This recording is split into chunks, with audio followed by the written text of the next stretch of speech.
Both the Washington Commanders and the San Francisco 49ers went through quarterback benchings in Week 16. How is that going to impact Week 17 and more? All of that coming on this episode of Locked On 49ers and Locked On Commanders. You are Locked On 49ers, your daily San Francisco 49ers podcast, part of the Locked On Podcast Network, your team every day.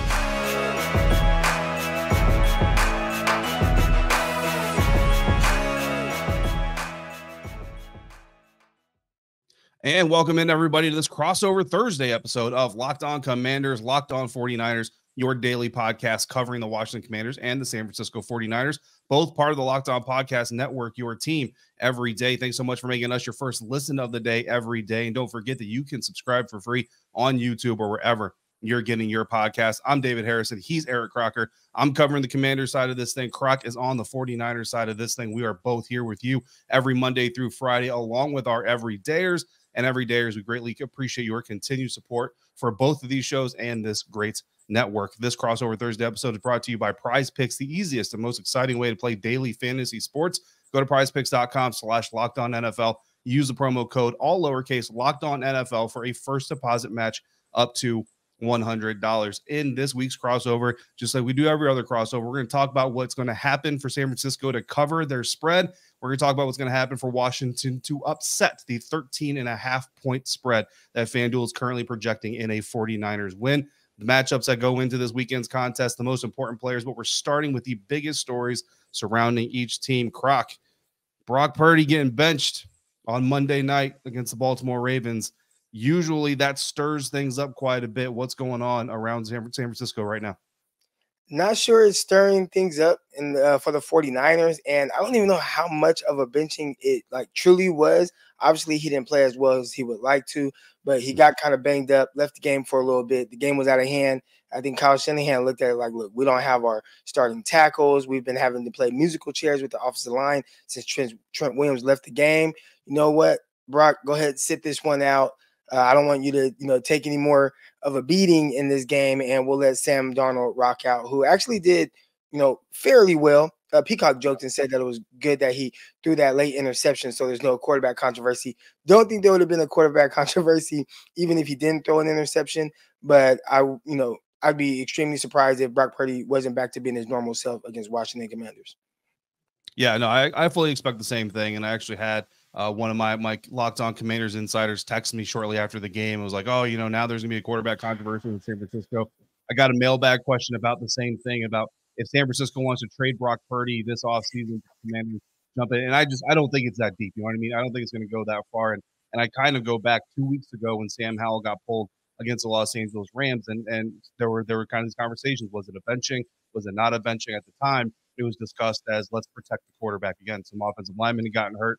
The game wasn't going very well. Sam's a young dude. Go ahead, put the veteran in there. Jacoby, on the other hand, doesn't come in throwing the interceptions. Actually comes in, almost leads a comeback win in the fourth quarter. So you come into the next week with basically the same mentality of, okay, now Sam can just bounce back from that, and everything will be back on track where it was before, not winning nearly as much, obviously, as San Francisco is, but kind of back on the track that they were before with this young potential filled quarterback. But unfortunately, same thing pretty much happens against the New York Jets. This time Jacoby comes in earlier. The same thing pretty much happens. It happened against the Rams. Almost leads to come back from behind.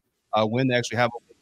Unfortunately, the Jets are able to put together their only scoring drive of the second half and pull out a victory, which some Commanders fans are not upset about because now they hold an even better draft pick projected in April coming up here, Croc. So similar situations, not similar context, right? Brock Purdy, I think, is as young as he is certainly more established, I believe, in his pattern of performance with the San Francisco 49ers, certainly than Sam Howell has been in his young career, his first year starting for the Washington Commanders. So the question coming into this now, and unfortunately at the time of this taping, because the Washington Commanders are kind of taking all the time they can to announce their decision, we don't actually know who the starting quarterback is going to be when they face the 49ers. I believe it's going to be Jacoby Brissett, and I think that with that comes a little bit of stress from the fan base that wants to see the draft pick because Jacoby Brissett has been playing very well. He's been playing very intelligent football.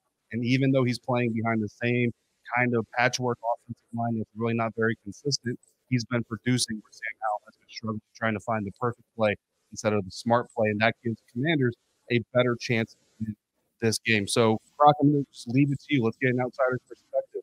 Are you more afraid of the Washington Commanders possibly pulling off an upset if you have Jacoby or if you've got Sam? Well, you probably have to lean towards Jacoby because he's just a veteran, right? He's played a lot of football, seen a lot. I remember early in Kyle Shanahan's tenure, he lost the game to Jacoby Brissett. So you look at Brissett being that veteran guy, you probably want to lean towards him. But Sam Howell, I mean, it's tough. You talked about seeing if Brock Purdy would be available, which there's absolutely no way that he's available for any type of trade. But who's to say that Sam Howell wouldn't look different if he was in the 49ers situation? Who's to say that he wouldn't look better or more efficient if he had Christian McCaffrey behind him, Kyle Shanahan calling the plays, Brandon Ayuk, Deebo Samuel, George Kittle, and a top defense in the league for, most of his career. So it's tough to just say that you can plug, Brock Purdy into your situation and he look exactly how he looks on the 49ers, because this is the most ideal situation. And I'm pretty sure for a guy like Sam Howell, he would say, hey, I would love to be in the 49ers locker room and on that staff as a quarterback and be able to rock out with some of the natural, really good tools he has, which he has the mobility, he has the arm strength, he has the ability. If he could play on time and in rhythm, not saying he'd have Brock Purdy success, but he'd probably have a different level of success with the 49ers in a more stable environment as well. So, and we've seen a lot of quarterbacks fail with the 49ers or not play as well as Brock is playing.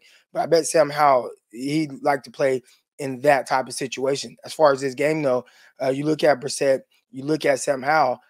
If they have not named a starter yet, I'm assuming they are going to be making that switch. A lot of times when they are going to stick with their guy, they let it be known right after the game. Oh yeah, we had to bench him. It's fine. Like he's our guy. He's going to be right back in there. Just had to sit him down, see if we can get a spark going and whatnot. The fact that they haven't said anything yet and it's about to be Thursday, sounds to me like there's a switch that's being made.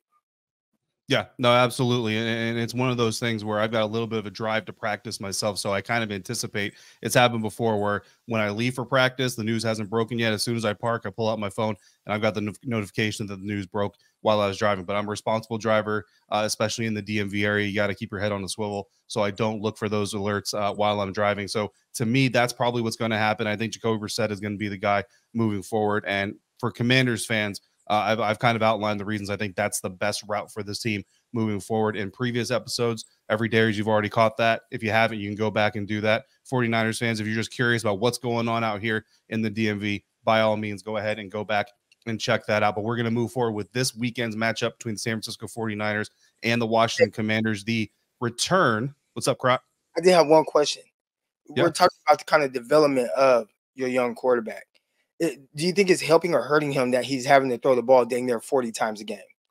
I think right now it's hurting him. I really do. And it's not so much something that I'm going to lay at the feet of Eric Bieniemy per se. I just think that what we've come to in this situation is a moment of no further positive growth is occurring. You know what I mean? It's a situation where whether it's because of pressure being cumulative and he's been under pressure all season long, either whether it's the offensive line failing, it's the long developing routes, or it's he himself holding the ball too long, a combination of those three things, he's seeing ghosts. You know what I mean? That's Sam Darnold of the San Francisco 49ers when he was with the New York Jets, made that phrase very, very popular amongst NFL fans. It's a phrase that predates Sam Darnold, obviously, but I think Sam Howell currently is seeing ghosts. Eric Bieniemy kind of referenced it. And I don't know that when you have a quarterback that deep into the weeds, if you can have him just hack his way out. Sometimes I think you just got to pull him out of the weeds by ending his season in a situation like this one, allowing him to have the offseason to reset. We'll see what the franchise does moving forward at the quarterback position, if he even gets an opportunity here in Washington to prove that those days are behind him. But that's going to start week 17 against San Francisco 49ers, maybe, or it's going to be Jacoby Brissett like Croc and I both expect. We're going to break down the matchups and the biggest players to this weekend's game on this crossover Thursday episode of Locked On Commanders and Locked On 49ers, part of the Locked On Podcast Network, your team every day. Today's episode is brought to you by PrizePicks, the largest daily fantasy sports platform in North America. PrizePicks is the most fun that I've ever had, winning up to 25 times my money this football season. I play Thursday night matchups, I play Commanders matchups, I play the Buccaneers matchups, and I play any matchup that I just think could be a lot of fun to go ahead and play through. You pick two or more players pick more or less on their projected stats, and place your entry. It's so easy that I can make my entry in less than 60 seconds. PrizePicks even offers a reboot policy so that your entire entry stays in play even if one of your players gets injured. For the NFL, if you have a player who exits the game in the first half and does not return in the second, that player is rebooted. Go to prizepicks.com/LockedOnNFL. Use the code LockedOnNFL for a first deposit match up to $100. That promo code again, LockedOnNFL at prizepicks.com/LockedOnNFL for a first deposit match up to $100. PrizePicks, daily fantasy sports made easy.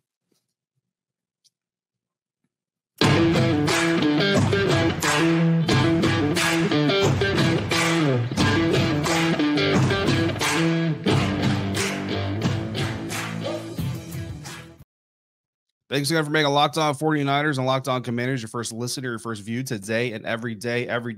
Make sure you come back tomorrow. We got one more episode dropping at minimum before we wrap up our thoughts on this New Year's Eve contest. San Francisco 49ers visiting the Washington Commanders. Locked On has also launched the first ever national sports 24/7 streaming channel on YouTube. Locked On Sports Today is here for you 24/7. Covering the top sports stories of the day with the local experts of Locked On, plus our national shows covering every single league. Go to Locked On Sports Today on YouTube and subscribe to the first ever national sports 24/7 streaming channel. We are going to get to the biggest matchups, the most important players in this weekend's game. But Croc, I do actually want to tap into your NFL experience. And for Locked On Commanders viewers and Commanders fans who don't know, Eric Crocker, pro football background, NFL background, along with that. So you've been in these locker rooms, right? And you've seen young quarterbacks, you've seen teams that maybe don't necessarily have the biggest cohesion, the most cohesion that you want on an NFL team.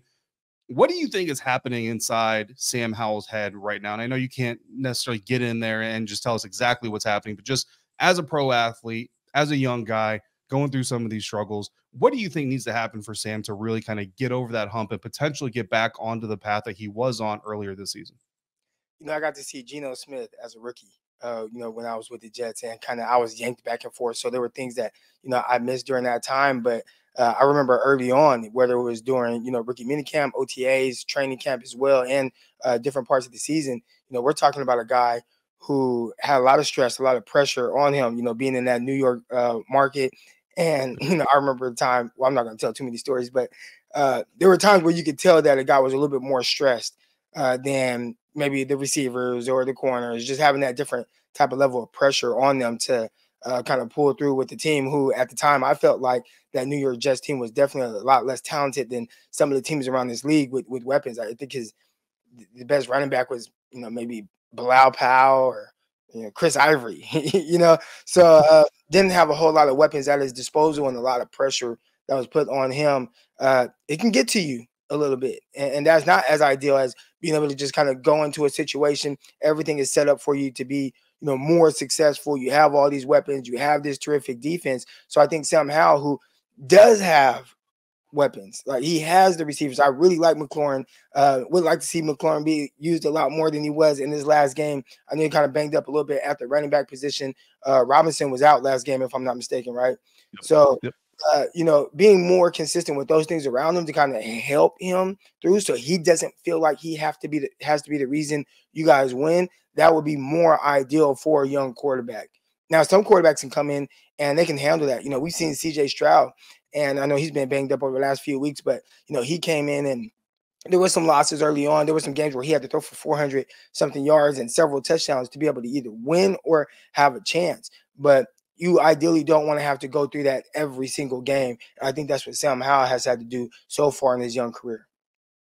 Yeah, absolutely. I mean, you talk about C.J. Stroud, man. I covered one of those games where the Texans beat the Buccaneers. It took a rookie record single game performance by C.J. Stroud to barely beat the Buccaneers in that game. So certainly impressive for him. And yeah, I mean, I think you hit the nail on the head, obviously, from your inside information or experiences as well. So I appreciate the insight there. For the game coming up here, whether it's Jacoby, whether it's Sam, I think honestly, possibly the biggest matchup in this contest for the Washington Commanders to have a chance to either cover the spread and get an upset win for gamblers in that way, or try to get an upset win at home. Either way, is going to be that running game. You mentioned it. Brian Robinson, like you said, has been banged up, injured in the Miami Dolphins game.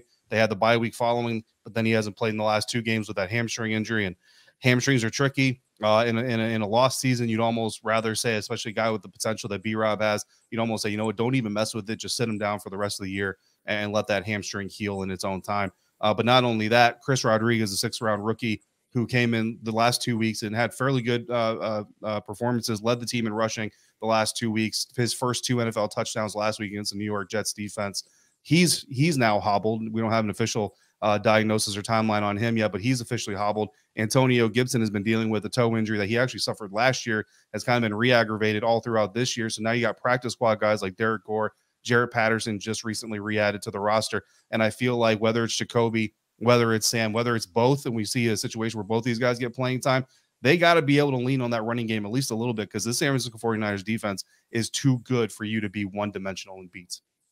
Yeah, and I think it is a tough defense to kind of crack if you don't have different type of running backs, right? Like Rodriguez, like big, powerful running back, runs with that space, maybe can kind of either wear down guys. Then you typically, against the 49ers, want that running back that maybe made guys miss in space. I think the 49ers have been really bad over the last month with their tackling. Has been getting progressively worse for them. So who's that guy that is in space who can make them miss? You know, last week, Lamar Jackson was everything. He was all of that for the Baltimore Ravens, and I think that really put the 49ers in the bind, kind of kept them on their heels a lot. The 49ers they're almost like a snake. They like to kind of, you know, wrap themselves around you and then like squeeze the life out of you.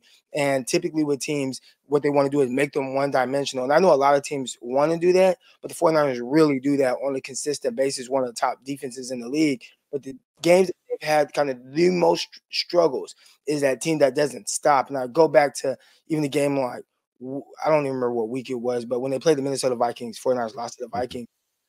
49er fans felt like they couldn't stop the run. But if you look at the numbers, the Vikings averaged like, I don't know, 3.2 yards per carry. It wasn't anything too crazy, but they just didn't give up on that. And in turn, when you have a quarterback like Kirk Cousins who can be as efficient as he was, it kind of led to all right, we're not going to give up the run game, keep them honest, and he's been efficient with his throws. If the Washington Commanders can do that, you know, they have a banged-up backfield, but they have guys that can, you know, just kind of chip away 3 yards here, 4 yards here, and then you have a quarterback, Brissett or Howell, who can be a little bit more efficient on the back end. That would be how they can, you know, potentially upset the 49ers, who's a heavy favorite in this game. Yeah, absolutely. I think, obviously, you know, that run game, but also run to the edges, run up the middle, make sure the 49ers have to cover sideline to sideline, screen game, quick passes, maybe roll the pocket, maybe some design movement out of the pocket, which I've actually seen less than I really expected from Eric Bieniemy. Even going back to training camp, we saw more pocket movement in training camp than we have in the regular season. So that's been a little bit of a surprise. Croc, I mean, the 49ers are such heavy favorites in this thing. Which single matchup in this contest? I don't want to say which single matchup do you think is the key to them winning, because I think we know that they have the advantage in so many, but which one is the one where if they lose, that's possibly the matchup the Commanders are able to take advantage of? I would say figuring out a way to offset what Kyle Shanahan really wants to do. So it's really more coordinator versus coordinator. All right. Kyle Shanahan wants to use the threat of the run game to open up the passing game. So it's a chess match with your linebackers. When they show just run action, are they triggering right now? Because if they are and they start to trigger quick, one thing that Kyle Shanahan is going to do is going to show them that look and not even expect to get much yards out of the run. Then he's going to show them that look again. And then the third time he shows them that look, you can bet that there's going to be a big gaping hole behind them because they're going to step up, with their read. And right behind them is going to be George Kittle. Or right behind them is going to be Deebo Samuel. Right behind them is going to be Brandon Ayuk. And that's a big staple in the 49ers offense. So especially in their passing game, everything works off of run action, and they do it at a very, very high level. I think that's one of the things that makes Kyle Shanahan so successful, being able to show just a variety of looks that look very similar and then have big hitters off of that. That leads to a lot of the big, explosive plays the 49ers have. They're one of the top in passing yards per attempt, air yards per attempt. A lot of it is hitting those big crossing routes because guys step up, and it opens up a big window for the quarterback to get the ball into. Yeah, man, a lot of weapons, just every level. I always say that the NFL offenses really operate today at a 4-level pace. Everybody knows short, intermediate, deep, but behind the line of scrimmage has become so important as well. And then 49ers probably do it better than than pretty much anybody else. Coming up here, we're going to talk about what needs to happen for Washington to pull off this upset, what needs to happen for San Francisco to pull off the 13.5-point favored victory. And yes, Commanders fans, I am going to ask Eric Crocker how Chase Young has been doing in San Francisco. That's coming up next on today's Crossover Thursday episode of Locked On Commanders, Locked On 49ers, part of Locked On Podcast Network, your team every day. Today's episode is brought to you by LinkedIn Jobs. When you're hiring for your small business, you want to have as many top-tier candidates as possible to interview, and that's why you need to check out LinkedIn Jobs. LinkedIn Jobs has the tools to help find the right professionals for your team, and they do it faster, and they do it for free. And LinkedIn isn't just another job board. No, LinkedIn has a vast network of more than 1 billion professionals, which makes it the best place for you to hire. Hiring is easy when you have that many qualified candidates. So easy, in fact, that 86% of small businesses get a qualified candidate within 24 hours. LinkedIn knows that small businesses are wearing so many hats, they might not have the time or resources to hire. Thankfully, with LinkedIn, the process is intuitive, quick, and easy. They even just launched a feature that helps you write job descriptions, making the process even easier and even quicker. Post your job for free at linkedin.com/LockedOnNFL. That's linkedin.com/LockedOnNFL to post your job for free. Terms and conditions apply.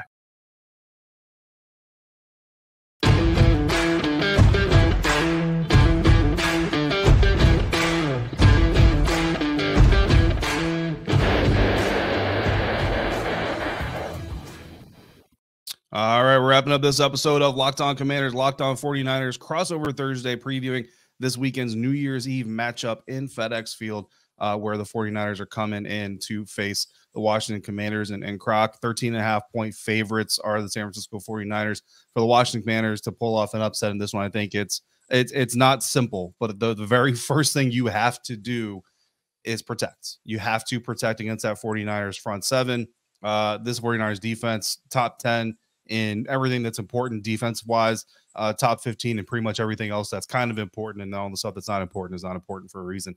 So, you know, if Jacoby Brissett is back there, if Sam Howell is back there, if these running backs can't get lanes, if these quarterbacks are under duress all night and they can't get any throwing space, it's not going to matter how much experience you do or don't have. This 49ers defense has proven that it can take it over a game any week on the field, and that is what the Commanders have to start doing to prevent this thing from getting out of hand. You mentioned the chess match between Kyle Shanahan and Ron Rivera, and to me, that kind of stands out because there's a lot of people in the DMV that think Ron Rivera's days, the game has passed him up. We say that a lot about older coaches that aren't having success. Kyle Shanahan is kind of like the godfather now of new age football, right? Because he's one of the first that kind of did all these new things that everybody's doing, but he's also a little bit older. He's been doing it a little bit longer than, you know, the Sean McVays of the world. So he's almost on the cusp of being one of those older coaches, but still considered kind of that new wave. What's got to go right for you in your mind for the San Francisco 49ers to be able to win by at least 14 and cover that spread? I think the biggest thing for the 49ers, even if you go back to the Baltimore Ravens game, it's very simple, but take care of the ball. You know, this is a very good, well-oiled machine, super well-rounded with how they're able to attack teams. They got a variety of ways they can do it. And on any given day, I know this show is brought to you by PrizePicks. It is extremely difficult to pick one skill position player that you think is going to get off, because the moment you think Brandon Ayuk is going to have a huge game, it's Deebo Samuel. The moment you think Deebo Samuel is going to have a huge game, it ends up being George Kittle. And pretty much every game is Christian McCaffrey. So they have a lot of different ways they can get after you. But the one thing that can bite them in the butt, which has shown up in really every one of their losses, turning the ball over too much. So for the Washington Commanders, that is the key. How do we get the 49ers to turn the rock over? They did it 5 times against the Baltimore Ravens, really 4 times that kind of truly mattered, like just, you know, before the game got out of hand. You look at the other games like the Cincinnati Bengals, they turned the ball over several times. You look at the loss against the Minnesota Vikings, turned the ball over several times. That seems to be the key for most teams, win a turnover battle, but I think it's even more pivotal for teams that are playing against the 49ers. Yeah, absolutely. And for the Washington Commanders defense, one of the worst in the league in turning teams over. So that's not really going to bode very well. Pass rush would be incredibly important. We saw the Baltimore Ravens pass rush impact at least one of those interceptions from Brock Purdy hitting the arm and causing the ball to go up in the air where Brock didn't intend to put it, leading to an interception. Washington Commanders, unfortunately, haven't been able to produce much of a pass rush, especially since they traded away Montez Sweat and Chase Young. So, Croc, I hear Commanders fans in the back of my head yelling and screaming at me, why haven't we talked about Chase Young yet? What has Chase been doing in San Francisco? I think he's been good. There were a player or two in the Lamar Jackson game where he kind of lost containment, or he was right there to get the sack and somehow Lamar made him miss.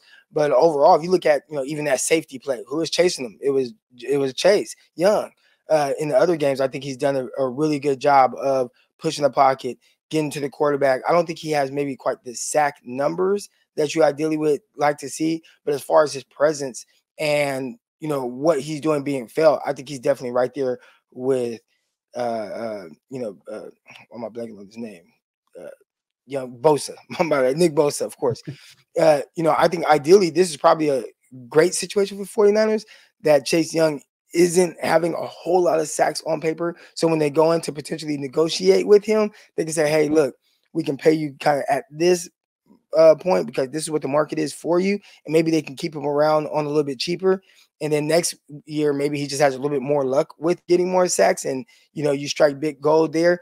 But overall, I'd say it's been a positive trade for the 49ers. Yeah, I think for the Washington Commanders, you can definitely tell production-wise, not just Chase, but also Montez. Pass rush is not, it wasn't, being completely honest, it wasn't exactly top shelf, to begin with, but it certainly hasn't been anything close to what it was even before that, after the trade has happened. That certainly has not helped the defense that was already struggling to contain teams before the trade was made. So Chase Young doing good things out there in San Francisco. The trade was made, Croc. Everybody turned to the calendar and said, oh, New Year's Eve, Chase Young, 49ers back in FedEx. That's going to be a nightmare. I think everybody's pretty much expecting, 3 to 5 sacks maybe for Chase Young. It just feels like one of those kinds of nights. I'll be on hand in FedEx to give the blow-by-blow to all of our listeners and all of the Commanders and 49ers fans. That's going to do it for this crossover Thursday episode of Locked On 49ers, Locked On Commanders. Make sure you check out Locked On's first ever national sports 24/7 streaming channel on YouTube. Locked On Sports Today, here for you 24/7. 24/7. Check out Locked On Sports on YouTube. Subscribe to the first ever national show, 24/7 streaming show on YouTube. Coming up, Eric Crocker, Brian Peacock of Locked On 49ers, David Harrison here for Locked On Commanders. We're going to have at least one more episode coming up for you before these two teams take the field. Come back for that. As always, thank you for making us your first listens and your first views of the day, every day, every day. Thank you for supporting these programs and this amazing network. Until we speak again, please, if you're out about, be safe, be kind. We'll see you next time for another episode of Locked On Commanders and Locked On 49ers, part of the Locked On Podcast Network, your team every day.